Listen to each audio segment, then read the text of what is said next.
โอเค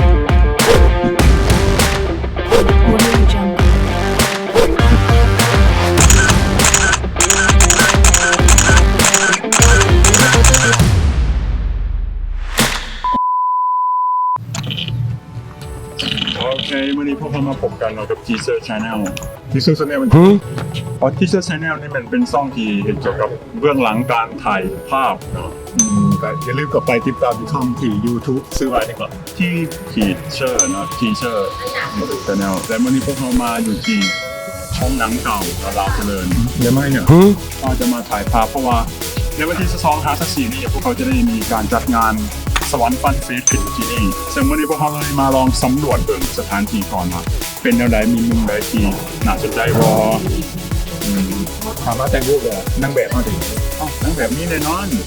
พบกันเลยกับนางแบบของพวกเขา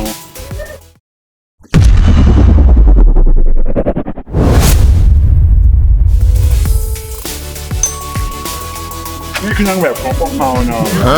เขาให้นางแบบแนะนำตัวเองอยู่ได้หนึ่งสื่อเพื่อนี่ผลงานด้วยอยากติดตามทั้งเลยทาง Facebook แน่นอนติดตามกันสื่อแอมเพื่อนแสงใจงงขอบติดตามกันเลยเด้อใครต้องการจ้างงานเนาะติดต่อเป็นได้เนาะเพราะว่าจะเป็นตัดเล็บบอหรือว่าอาหารบอเนาะเป็นทำบอตอนนี้เป็นกำลังหาประสบการณ์อยู่เมื่อนี้พวกเขาจะมาถ่ายแบบน้องกับน้องเฟืองเนาะในบริเวณโรงหนังเก่าลาวเจริญนี่เนาะพวกเขาไปติดตามรับชมกันเลย Audio Jungle